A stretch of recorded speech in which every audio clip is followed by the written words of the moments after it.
सिंहासन गता नित्य पद्मा श्रितकदव्या शुभादस्तु सदा देवी स्कंद माता यशवनी। ओम देवी स्कंद माताए नमः। आज नवरात्रि के 5वें दिन होती है स्कंद माता की पूजा। तो चलिए भक्तों, करते हैं स्कंद माता का ध्यान। मेरे सर पे ऐ स्कंद माता रख दो ये अपना हाथ, मेरे सर पे ऐ स्कंद माता रख दो ये अपना हाथ, देना है तो दीजिए जन्म जन्म का साथ। तेरे भवल रूप पर मैया सारी दुनिया मोहित है, दसों दिशाओं में जगदम्बा तेरी महिमा गूंजत है। सुख वैभव की कर दे माँ मेरे जीवन में बरसात, देना है तो दीजिए जन्म जन्म का साथ।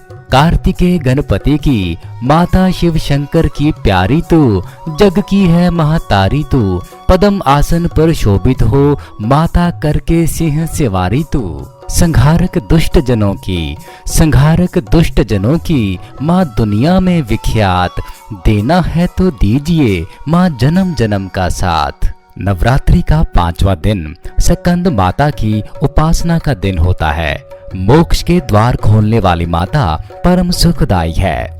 माँ अपने भक्तों की समस्त इच्छाओं की पूर्ति करती है। स्कंद माता की 4 भुजाएं हैं। इनके दाहिनी तरफ के नीचे वाली भुजा जो ऊपर की ओर उठी हुई है उसमें कमल पुष्प है। बाईं तरफ की ऊपर वाली भुजा में वर मुद्रा में तथा नीचे वाली भुजा जो ऊपर की ओर उठी है उसमें भी कमल पुष्प ली हुई है। इनका वर्ण पूर्णतः शुभ्र है। ये कमल के आसन पर विराजमान रहती हैं। इसी कारण इन्हें पद्म आसन देवी भी कहा जाता है। भक्तों, नवरात्रि के 5वें दिन का बहुत ही खास महत्व होता है। नवरात्रि पूजन के 5वें दिन का शास्त्रों में पुष्पकल महत्व बताया गया है। इस चक्र में अवस्थित मन वाले साधक की समस्त बाह्य क्रियाओं एवं चित्त वृत्तियों का लोप हो जाता है।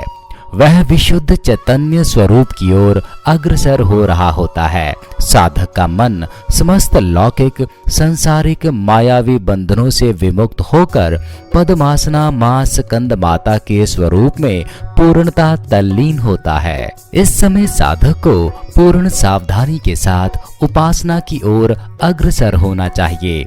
उसे अपनी समस्त ध्यान वृत्तियों को एकाग्र रखते हुए साधना के पथ पर आगे बढ़ना चाहिए। मां स्कंद माता की उपासना से भक्त की समस्त इच्छाएं पूर्ण हो जाती हैं। इस मृत्यु लोक में ही उसे परम शांति और सुख का अनुभव होने लगता है। उसके लिए मोक्ष का द्वार समवेव सुलभ हो जाता है। स्कंद माता की उपासना से बाल रूप स्कंद भगवान की उपासना भी स्वमेव हो जाती है। यह विशेषता केवल इन्हीं को प्राप्त है। अतः साधक को स्कंद माता की उपासना की ओर विशेष ध्यान देना चाहिए। भक्तों, माता स्कंद माता की पूजा विधि कुछ इस प्रकार है। नवरात्रि के 5वें दिन स्नान आदि से निवृत्त हो जाएं और फिर स्कंद माता का स्मरण करें। इसके पश्चात स्कंद माता को अक्षत, धूप, गंध, पुष्प अर्पित करें। उनको बताशा, पान सुपारी, लौंग का जोड़ा, किशमिश, कमल गट्टा, कपूर, गूगल, इलायची आदि भी चढ़ाएं। फिर स्कंद माता की आरती करें। स्कंद माता की पूजा करने से भगवान कार्तिकेय भी प्रसन्न होते हैं। तो माता के प्रिय भक्तों, आज के लिए इतना ही।